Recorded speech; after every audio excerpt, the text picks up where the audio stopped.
Pirmām kārtām jau es gribētu parunāt par to, kāpēc, tātad kas ir pētniecības attīstības izmaksas pēc savas būtības un kāpēc tās ir svarīgi identificēt gan grāmatvedībā, gan arī atklāt informāciju finanšu pārskatos.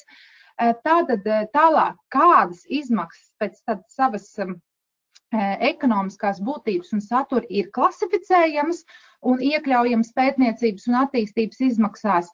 Tālāk mēs arī pieskarsimies jautājumiem, kas ir ļoti, ļoti svarīgi, kā tad šādas pētniecības un attīstības izmaksas uzskaitīt un atzīt grāmatvedības uzskaitē, kā arī runāsim un iziesim cauri tiem kritērijiem, pie kuriem izpildoties sabiedrība var lemt par šo izmaksu kapitalizēšanu.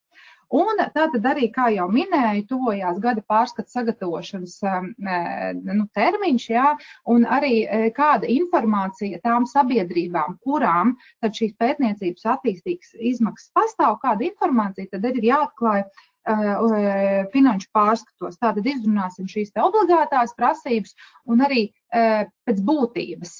Tas pats mazs vai vidējs vai liels uzņēmums nodarbojās ar ražošanu, Tātad mums ir iespējams viena datu bāze, kas ir grāmatvedības datu bāze. Viņiem būtu jāpieņem lēmums, vai šīs izmaksas ir attiecināmas kā pētniecības vai attīstības izmaksas, bet jūs, mīļie grāmatveži, esat tie cilvēki, kas var iedot šo informācijas bāzi, lai pareizi pieņemtu lēmumu. Lai mums būtu tiesīgs pamats viņus uzskaitīt bilants nemateriālo aktīvu sastāvā, nevis atzīt peļņas zaudējumu aprēķinā, tad lūk šai dokumentācijai ir jābūt.